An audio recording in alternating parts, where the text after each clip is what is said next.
This podcast is protected under the laws of the United States and other countries. Unauthorized duplication, distribution, or exhibition may result in civil liability, criminal prosecution, and the wrath of the tall man. Boy! Hey, let's talk about you, the ID10T community events at ID10T.com, like Russ Stevens, a.k.a. Cat Bus Russ, who has started a podcast called 90 for Chill, which Russ says is dedicated to movies with a runtime between 74 and 99 minutes, the time frame that I feel is ideal. Russ, I could not agree with you more. That is a fantastic idea. Russ goes on to say there are times you need a cinematic fix but don't have time for the latest Scorsese masterpiece or offering from a comic book universe. There's also times when you need a conclusion to prevent a binge costing you a whole night. My guests and I try to follow these guidelines as we chat up features that are definitely worth your time and are beyond easy to make time for. 90 for Chill, the podcast, can be found on all major podcast platforms at 90forchill.com, and that's spelling out 90, Ninety, 4 FOR, chill. So there you go. Thank you so much for sharing, Russ. Really great idea for a podcast. Events at ID10T.com for everyone else.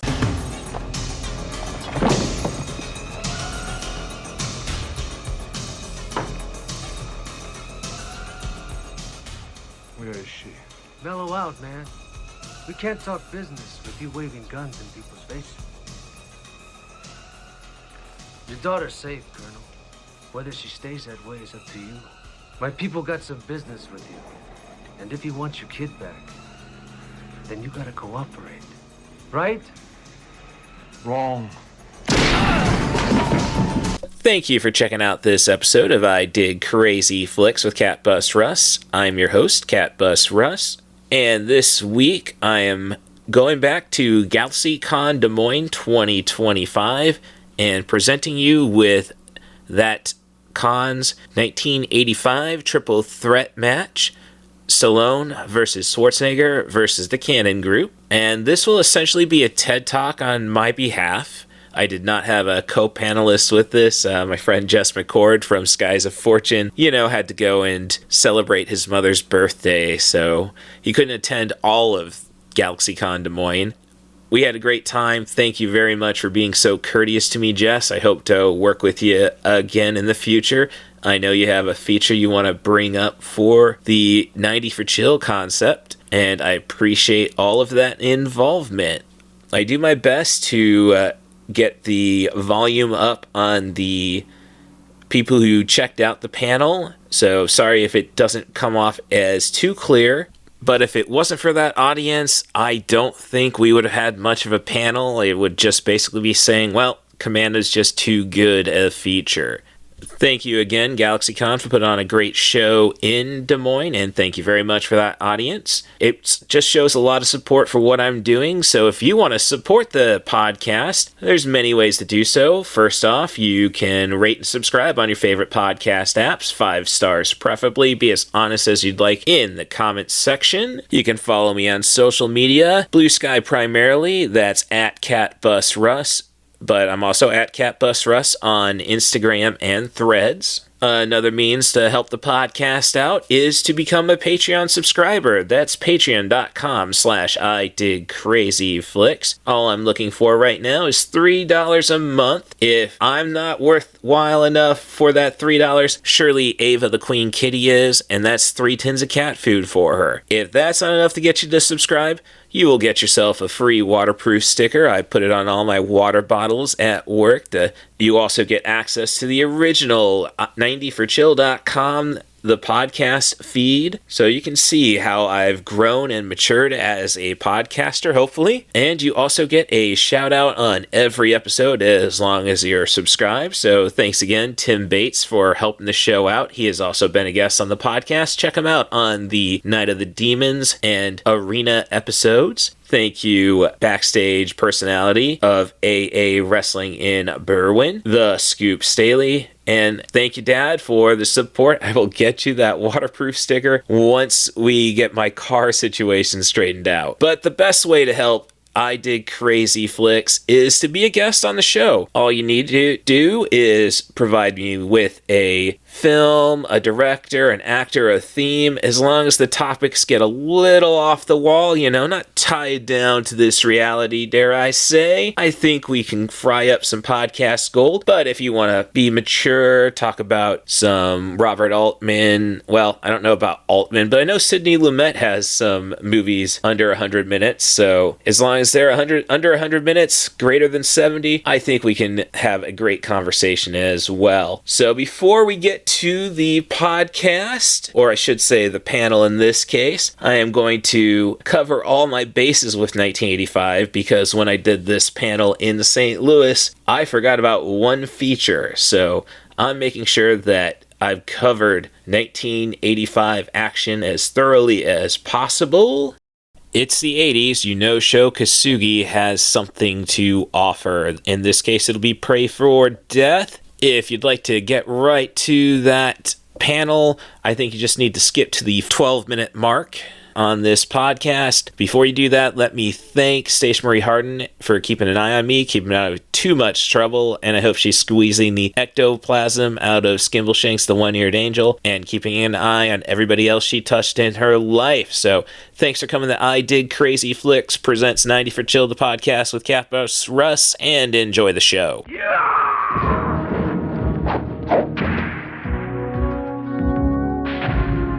He came to America to escape his past. You will always be a ninja. Now, his wife.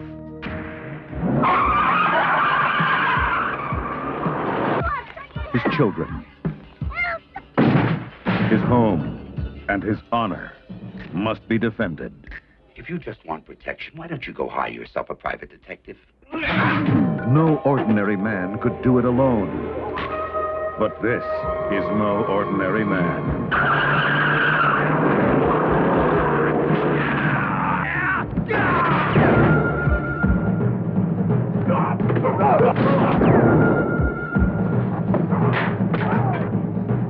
Pray for death.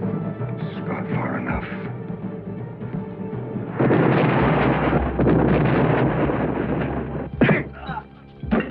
After concluding the St. Louis GalaxyCon edition of the 1985 Triple Threat match, by the end of it, I realized we may have ignored one feature, which will be discussed in that podcast, of course. So, to be extra careful that I don't miss anything, I decided to watch Sho Kosugi in Pray for Death. It's a ninja movie, which I guess this would be the fourth one for Kosugi since Enter the Ninja, about a Japanese businessman who decides to, by his wife's suggestion, to move to America to try starting their own business instead of waiting 3 years to be an executive in Yokohama. His two children are obsessed with ninja movies. They also study karate. And when they arrive in Houston, they suddenly get mixed up in a jewel smuggling situation that was involving the building they just purchased. The mob's first move was to kill the owner of the, I should say, former owner of the building before he moved out to Atlantic City. Since he didn't have the necklace they were looking for, they can only assume that Sho's family has it. And it's funny, I say Sho's family, I know it's the Saito is the family's name, but his two sons in this film are played by his two sons, Kane and Shane Kosugi. So I digress. So once they start threatening his family, it's all an issue, or should I say a matter of time, before he reverts to his ancient ninja ways.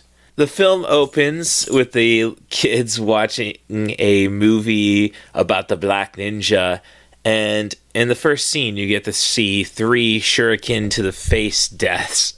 So yeah, this has a lot of potential. You get a karate school scene that's spoken in nothing but Japanese. You get to see basically little Kane Kosugi just kick some butt. So it's almost like a child fight club. So there's so much potential in this feature. And then it gets all sloppy. But I'm not going to say sloppy in a bad way necessarily. I do think it's horribly edited, and at least by the end when they're trying to wrap this up. Now, if I read correctly on Wikipedia, this was originally a 2-hour movie, but it got an X rating, and I think rape is implied to have happened in that feature. So the cuts are pretty blatant by the end, and it almost feels like there's no continuity in the final sequence, and it's almost unbelievable to see, no offense to James Booth, go toe-to-toe with Sho Kosugi. So they give him a lot to work with, despite he's a 65-year-old man by this point. So it just gets a little silly by the end, but you get more shuriken deaths. So the deaths are really what keeps it interesting, I guess you would say. There's even a scene where, again, the Kane Kosugi character pretty much gets the best of the bad guys, at least holding him off until the dad comes to finish the job with a bike and nunchucks. It's got a lot of weird vibes when you bring that up. So you have 3 ninjas potential, and then you have rape, and I'm sure they had to cut the final death in the film. You could have a lot of fun drinking with how many shurikens end up in people's face. That'll get you drunk. If you want to get totally plastered, start including the throat, and it gets really crazy.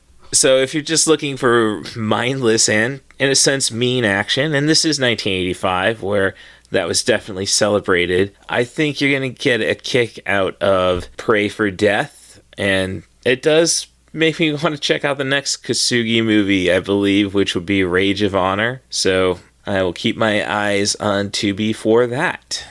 Little Hand says it's time to rock and roll. Bring the noise.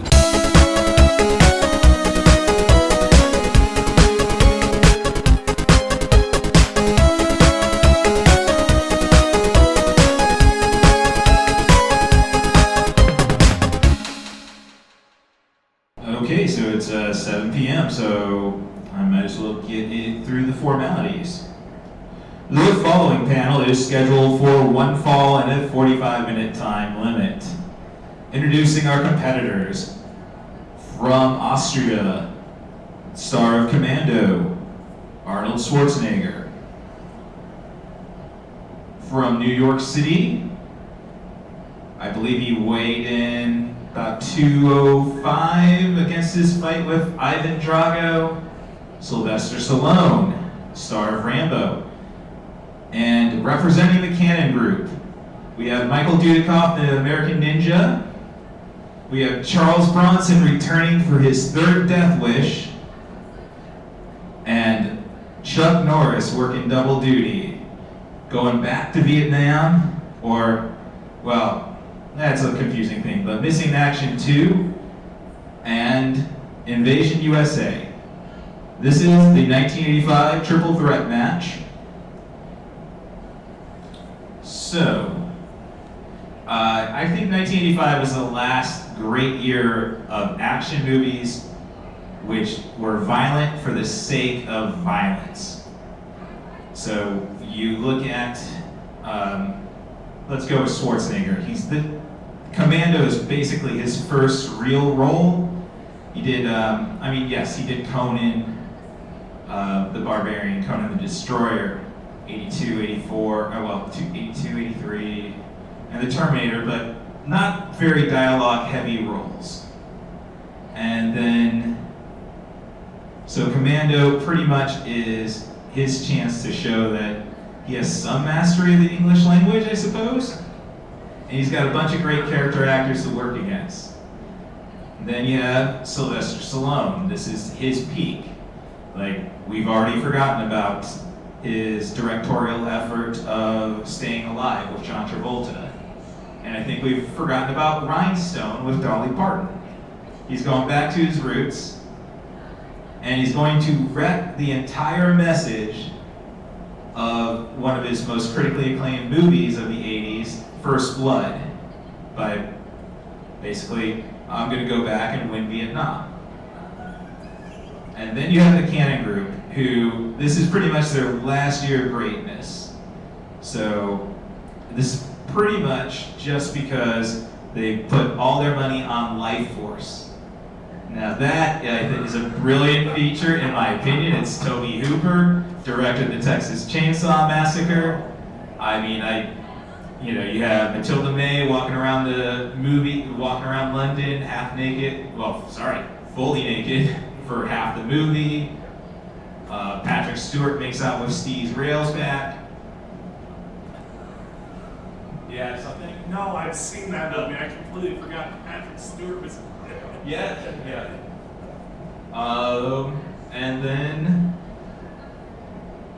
But that pretty much destroyed canon. That was their first attempt at a big movie, and space vampires, zombie outbreak, maybe a little too much. And that pretty much, led them to canceling their Spider-Man movie. They had the rights to that. And then when you look at, they were the guys who actually produced Superman 4 2 years later, The Quest for Peace. And they were taking money from Superman 4 to make their other movies, which they would have to end up not completing because, take Masters of the Universe, 1987, same year as Superman 4.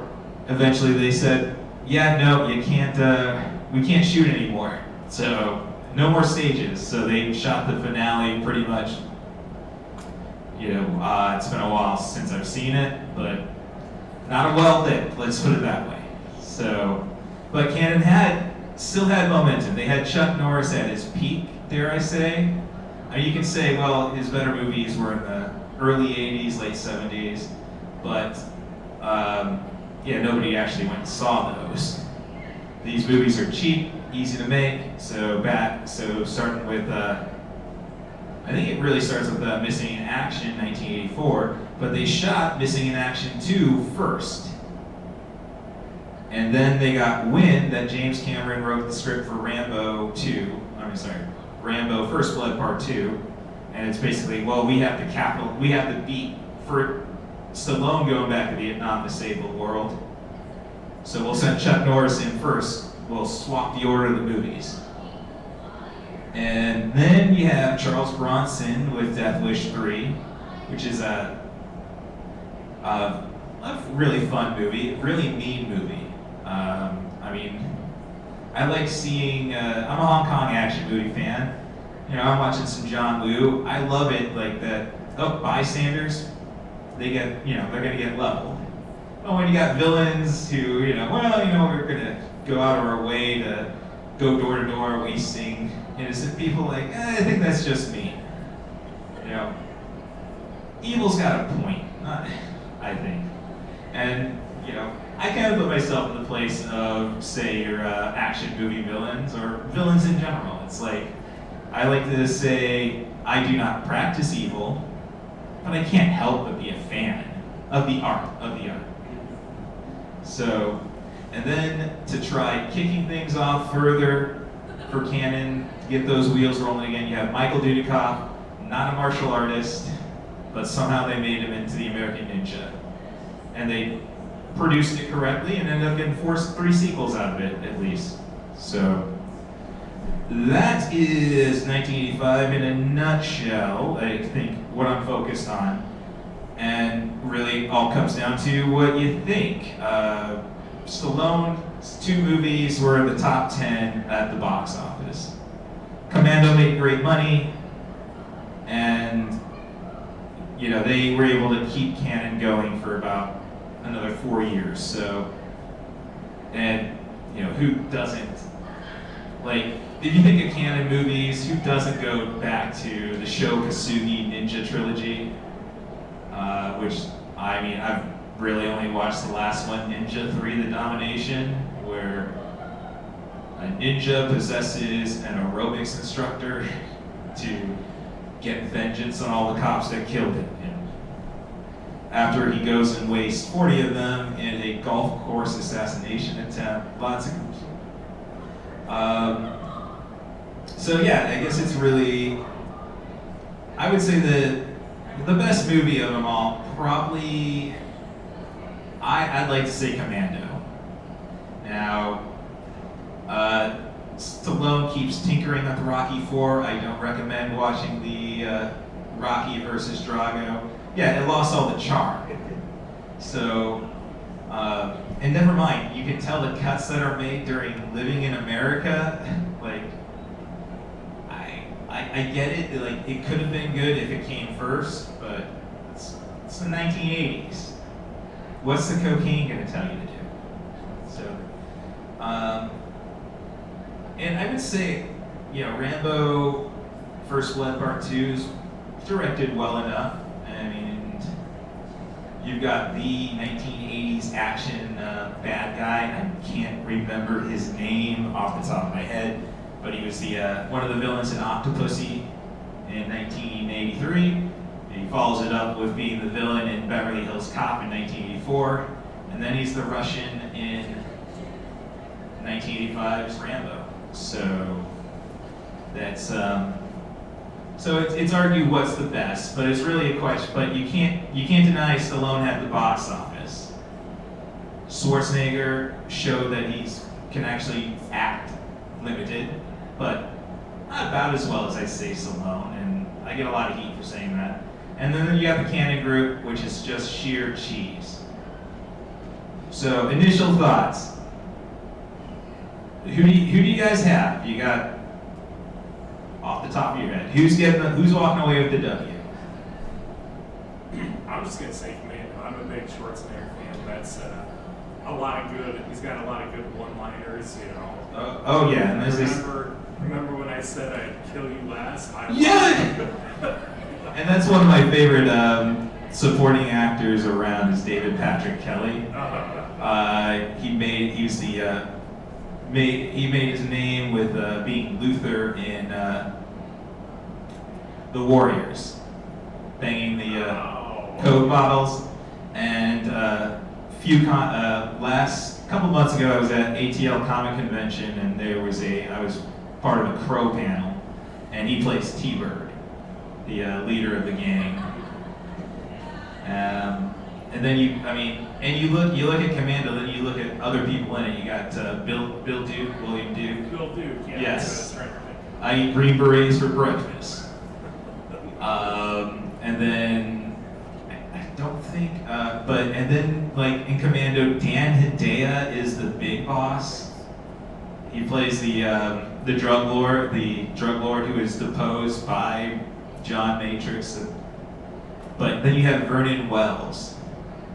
Probably at that point best known as just being the guy on the motorcycle in The Road Warrior. And I've listened to podcasts, and some people suggest that that's what got him the job for Commando, but he wasn't exactly in the best shape. He wasn't in Road Warrior shape for that, playing Bennett. Hence why he's always wearing a cut-off sleeve T-shirt and a chainmail vest on top of that. But when you think Dan Hedaya is your big boss, essentially, this is the guy who ended up playing Cher's dad in Clueless.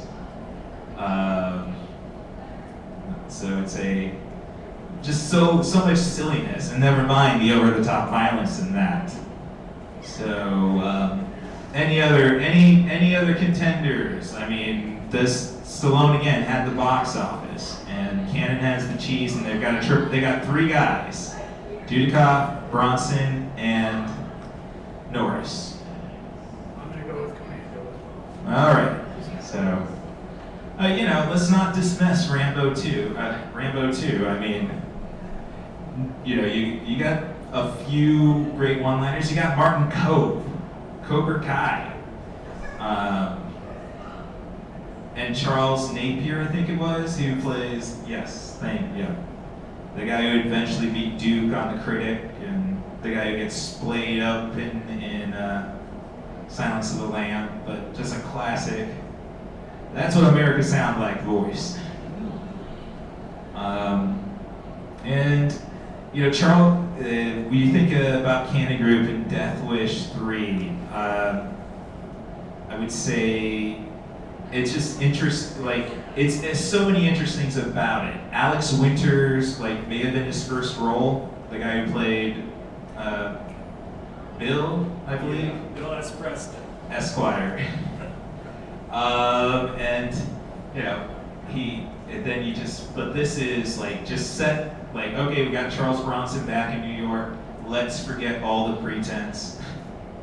And that even is the plot of the movie. He gets arrested, suspected of killing the friend he came back to New York to visit. But the police officer who had a pain in the ass trying to bust him back in 1974, I think it was, said, you know what, I'm just going to let you do your thing. You report back to me. And he's showing his nice Jewish neighbors how to create traps for people breaking in the windows.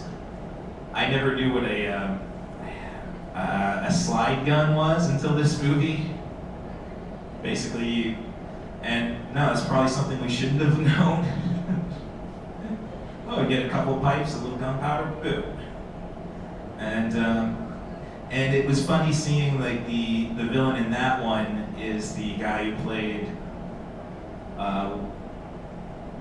kind of the antagonist in Superman 3 in the B story.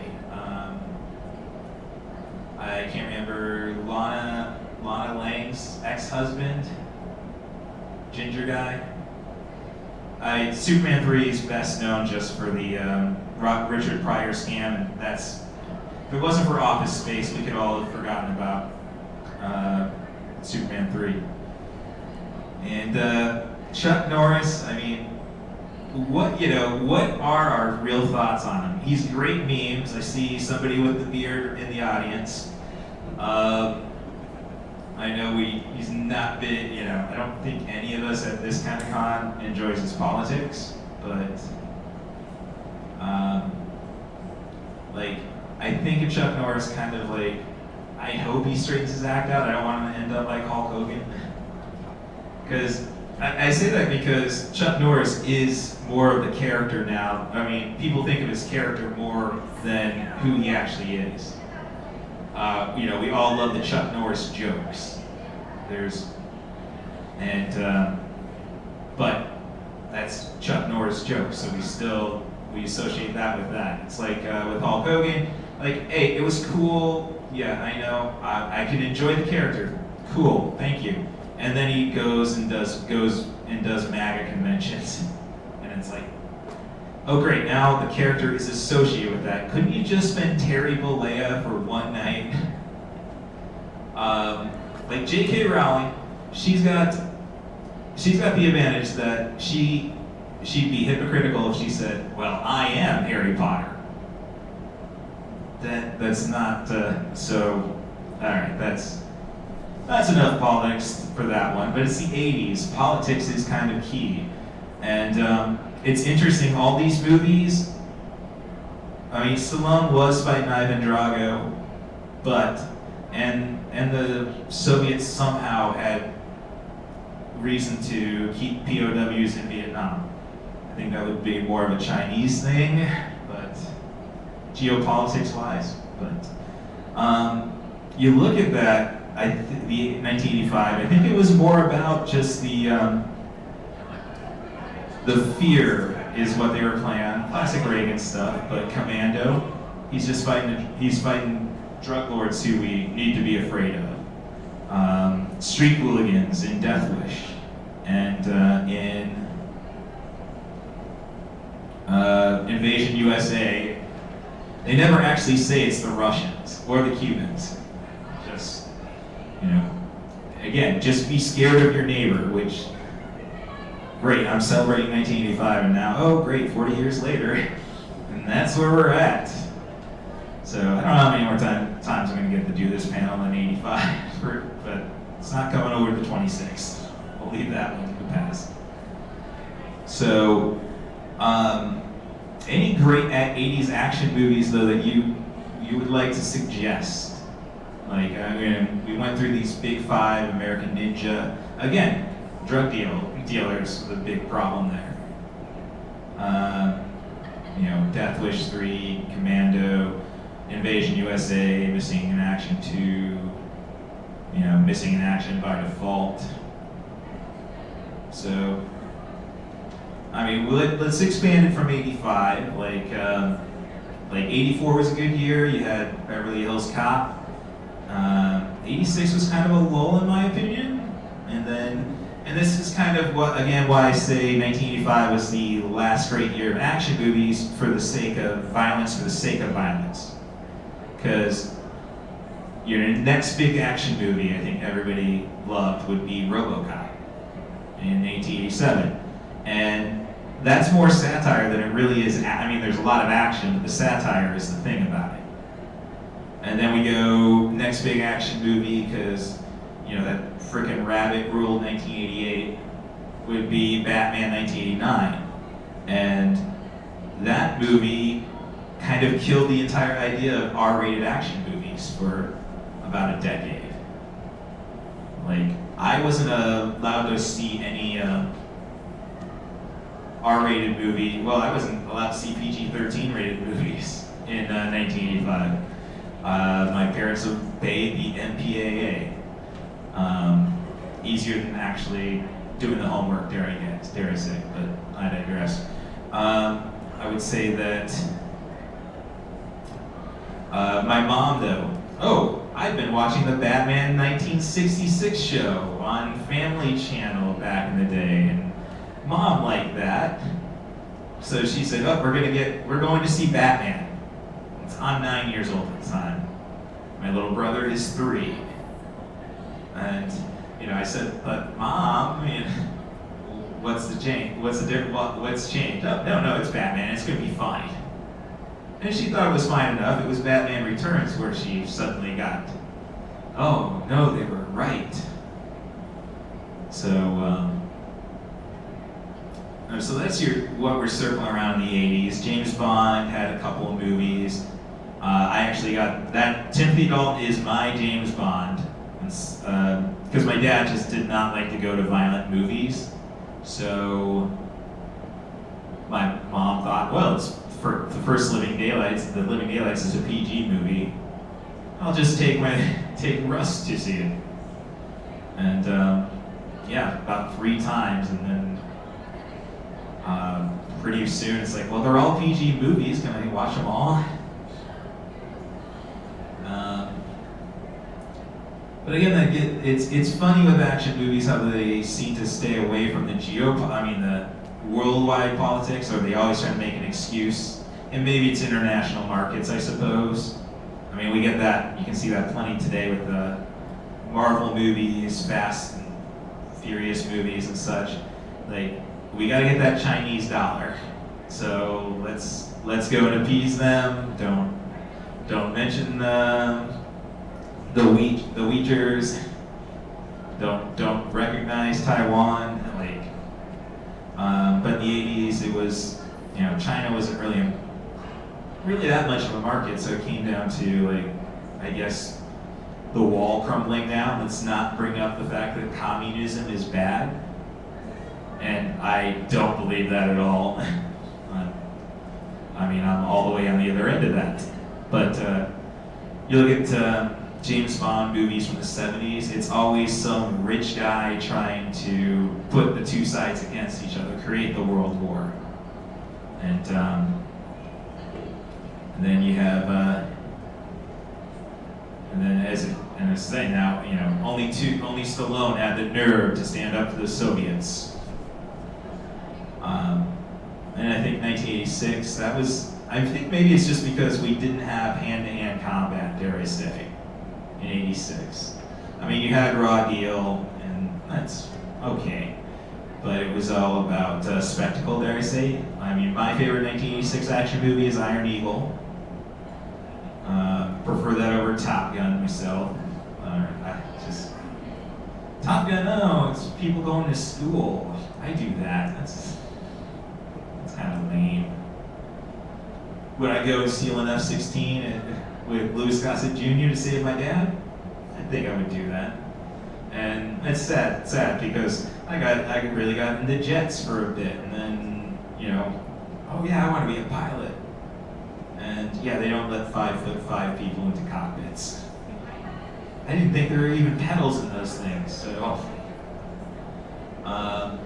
yeah, so it's just weird. I don't know, or does anybody have an idea why that changed suddenly? That in the Reagan era, where Reagan was cheering on Rambo 2, why we stopped just killing people? I mean, 85 was a lot, like, there was a slump from 85 to 88 in the box office. Some would blame VHS, because that's when everybody could afford a VHS player.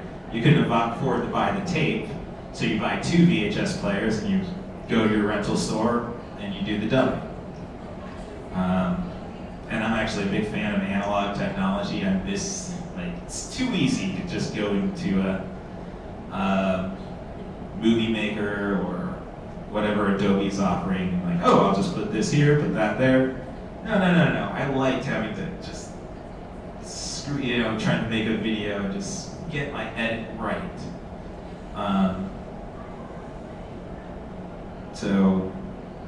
But there was a slump. There was a 86, 87. They were both slumping years. It wasn't until The Spectacle of Who Framed Roger Rabbit in 88 that we have movies over $100 million set domestically, which obviously sounds crazy now because now everybody guns for $1 billion movie. When you don't get that $1 billion, somebody at Disney's going to lose their job. And especially weird, like, even going to the video game markets, just that kind of structure. Like, let's just cut our losses. So, yeah, I guess, any ideas on, theories why we had to drop off from just killing people for the sake of killing people? Oh, and I'm sorry, we did have Predator in 87, so that kind of, I think, lets us still hit the right nerve, but I think everybody was trying to be more creative with that. Like, I mean, do we want creativity, or do we want, like, if you watch The Simpsons, I don't know who hasn't, or do we want McBain? Kill the guy, one-liner, let's move on to the next guy and I think 87 also had Lethal Weapon, which gave us Shane Black, essentially. But, I guess I'm just perplexed how we lost focus on, just the simple things. Yeah. I think it's not a matter that, like, you lost it. I think it's something that evolves. So, like, it got more sophisticated.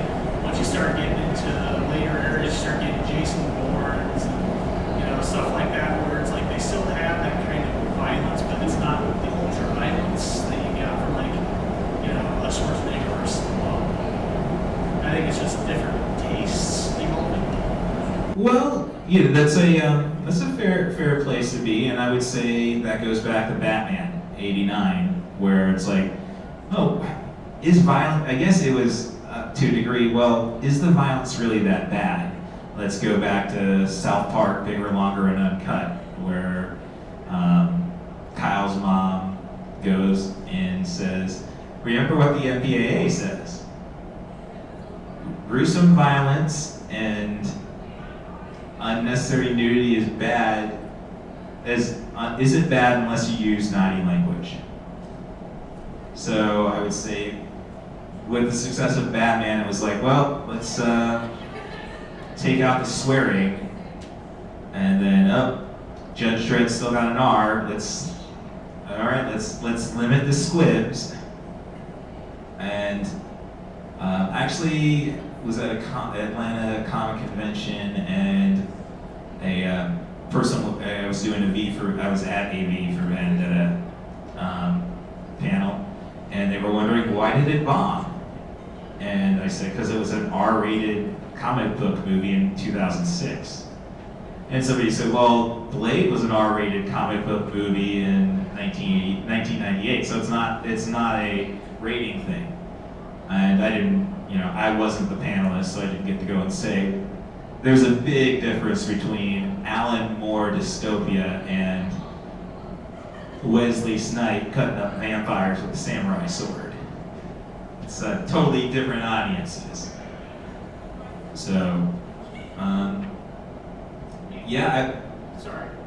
I think, to be fair though, Blade, I think the mainstream audience didn't realize that was even a comic book movie. Only specific comic book nerds probably realized that. I never even knew that for the longest time until like later on, So I mean, like, people just thought it was probably a vampire. And I would, if I didn't have a older neurodivergent older sister who was all about the trades, I probably wouldn't have known it was a vampire. It was a Marvel property.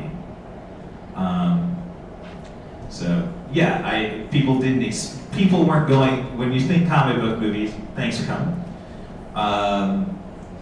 You want well, let's just face it, people only really know until 2008, and you might say that's more of a Robert Downey Jr. movie instead of a comic book movie even. Like, we knew Batman, we knew Superman, or the mainstream, I should say. And we knew Spider-Man, and every kid in the 90s watched X-Men. So we only had 4 comic books essentially. Wonder Woman, I should say, but Iron Man didn't get a bad 70 CBS show. I mean, we knew the Hulk from that. Like, trying to catch the Doctor Strange 78 movie, I mean. Or the Captain America 70s movies. The Hulk did all right. I liked the Trial of the Hulk. It brought us Daredevil. Technically had Thor the second. The second one, and that's. But yeah, we were there for the Hulk still. I think everybody else was secondary. It was once. I think it was really just like, how can we get the most butts in seats after Batman? And it was like, let's take away the one-liners. Let's take away the. So yeah, that does seem to be like action movies were kind of shifting away from, like you said, the ultra violence. But I feel like the '90s also still had Total Recall. Right, but movie, a lot of he stabs a guy with a piece of equipment that he rips out of the machine right through the throat. It's violent. Well, it goes back to the satire element though. That's a good point. Yeah, because 1987 RoboCop, directed by Paul Verhoeven, and as I say, that's a satire over an action movie. The action is cool, and I think that's what makes it so brilliant. And that's why RoboCop 2 and RoboCop 3, and we don't talk about RoboCop 3, but RoboCop 2 has its moments. But the entire thing is, it lost what the message was. And when you think about Total Recall, the director is Paul Verhoeven, who directed RoboCop. So again, it's not as satirical as RoboCop, but it's still this crazy Dutch director. Handprints all over it.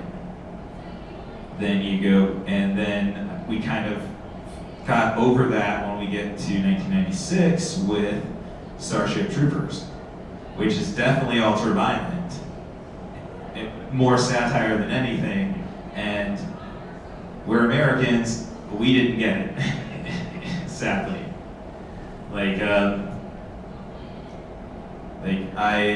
My first literature course in college was Lit 110, and we got to a point, me and my best friend were taking the course together, and we got to the point where let's go into some satire. Modest Proposal by Jonathan Swift. And I love my English entertainment and British entertainment to begin with. So, yes, I'm totally down with this, you know. Yeah, I know it's humor. What was the response of most of my classmates? How can you say something, suggest such things? It's like, yes. You thought Gulliver was a real person? You know, it's a really just a scenario. You know, just a lot of scenarios that I guess, and that may have further killed the R-rated movie now that I'm talking about it. And no, it's come back. Thank you. I don't want to say thank you, Ryan Reynolds, because I never understood his appeal until Deadpool. Like, you're not a comedian. I mean, you're good looking, but you're taking away all these comic roles. And granted, I guess that saved us from Dane Cook on the big screen frequently. But yeah, no, it wasn't until like, oh, no, you are just a cynical guy. Yes, you are perfect as Deadpool. And, you know, I loved Detective Pikachu because it's basically the same thing. And then, I mean, all the other elements, Bill Nye. So, yeah, I guess it's just, when it came to, like, it was Ryan Reynolds' humor that made Deadpool work. I mean, the action was, it was, I think, directed by one of the John Wick crew guys. And we're kind of getting back to that, thankfully, with the John Wick franchise, I think. I saw Ballerina, I liked it well enough. The moment it dropped from $20 on iTunes, I purchased it. Now should I waited a few more weeks for a $9.99 or a $7.99 deal? Oh yeah, but and then going back to the comic book thing, I think The Crow's another example of that. We just didn't know, and it also had the benefit of people wanting to see, well, was this worth Brandon Lee dying for? I kind of agree though. Like, I think John Wick is kind of bringing the ultra violence back compared to like some other movies, you know, stuff like that. I just think what it lacks is that kind of like 80s perceived machismo that, you know, you gotta be washboard abs, you gotta be oiled up. It kind of doesn't have that. It's sleeker. Yeah, it is definitely sleeker, and it's not this is as Michael Nyquist goes and defines, this is just a man of pure determination. And you look at Atomic Blonde after that, and then eventually Ballerina. I think the difference though is the same, it goes back to the John Wick style, dare I say. Like, you know, just up close, personal. But this time we're gonna throw guns into it. I think so. And I think that, you know, Keanu I think is more interesting than Matt Damon. So I think that's probably generally agreed upon. I mean, I don't hear anybody talking about PAX, or at least in Des Moines. But I think it's kind of again an evolution though of the '80s. At least we're getting past machismo. John Wick just wants revenge. It's not I'm better than anybody. It's just I'm going to go and get what's mine. You can say the same thing about something like Taken too, where it's like Taken. Well, yeah, the first Taken is good. Second Taken. Yeah, I was referring to the first. Right. That's classic video stuff, though. Honestly, they weren't planning on releasing Taken until test audience says, "Oh, yeah, I think we can actually release this in the theater." It was going direct to video, and then it's diminishing returns. I haven't really watched any other Liam Neeson movies in that vein. I did watch Ice Road, I think, or some whatever, and it had funny moments, but wasted a cast. Laura Dern, fresh off her Oscar.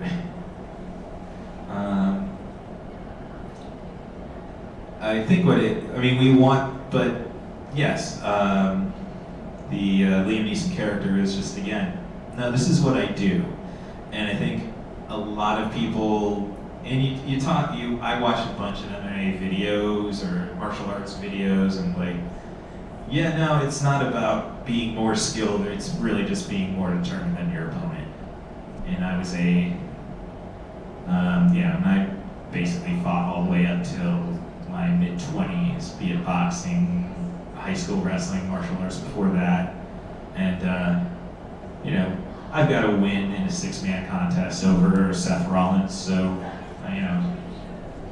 good old Donahue, Iowa, that happened. So, but it's good that we're getting away from this machismo element. It's basically, I guess, do we really want to encourage the machismo element? Like, people, if you want to be Dwayne Johnson, you got to eat 6,000 calories a day and work 6 hours a day. And you don't get and his movies are always going to be delayed because he's going to hurt himself doing it.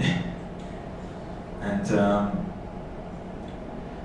that's just very impractical, I think.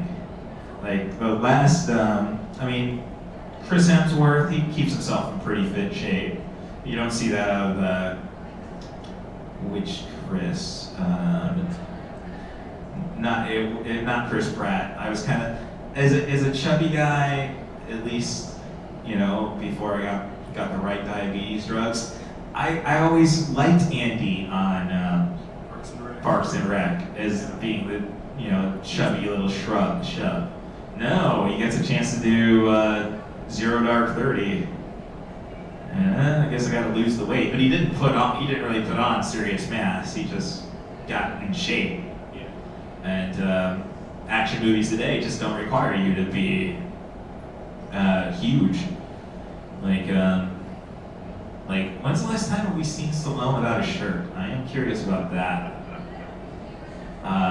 Because it's definitely, you go all the way back to the Expendables, even Rambo. And I think he got busted for steroids doing Rambo. So, I guess it's just healthier that we don't go back to the 80s. And that's in general, health for society, it's healthier not to go back to the 80s. It's also, I think, a personality kind of thing, too, because, when you take a look at the satire of Duke Nukem, that satirizes the whole genre that is kind of a dig if you really stop and look at it. Oh yeah, no, Duke Nukem was nobody's friend. It was, but the 90s were, the late 90s was a weird time, just because it's I think we still wanted to, that was the start of the term political correctness, really. So it was people still felt challenged about their masculinity, and people still do. I'm doing a panel tomorrow, just going to be 90 for Chill, the panel, which was the basis of my podcast that became I Did Crazy Flicks, just because of it. Somehow I got on a tangent about having the same CM Punk shirt as a guest on my show, and it's the I Did Crazy Chicks. And we finished talking about the movie, and it's like, do I have to rebrand? And everybody said yes. So thanks for coming. So that is but in the 90s, and I miss it even. So I went into professional wrestling, and did my training up in Davenport. Tyler Black, Seth Rollins a bit for at least getting me to the right guy, because I'd done it for a few years prior. And but we were still bringing ballet. You still had ballets. It was the early 2000s, and we still like saying she's a crack whore. She's a crack whore. Show your tits and really mean stuff. I don't know when we, I guess, and we're better for it. No, let's not objectify. I guess that's why we go back to the 80s, because there was just some charm about it. Like, I don't want to say different time, but it's like... It's also a power fantasy kind of... There you go. Because not all of us can be shredded and muscled up, and you see that thing in Predator where they do the whole, it's like, you son of a bitch!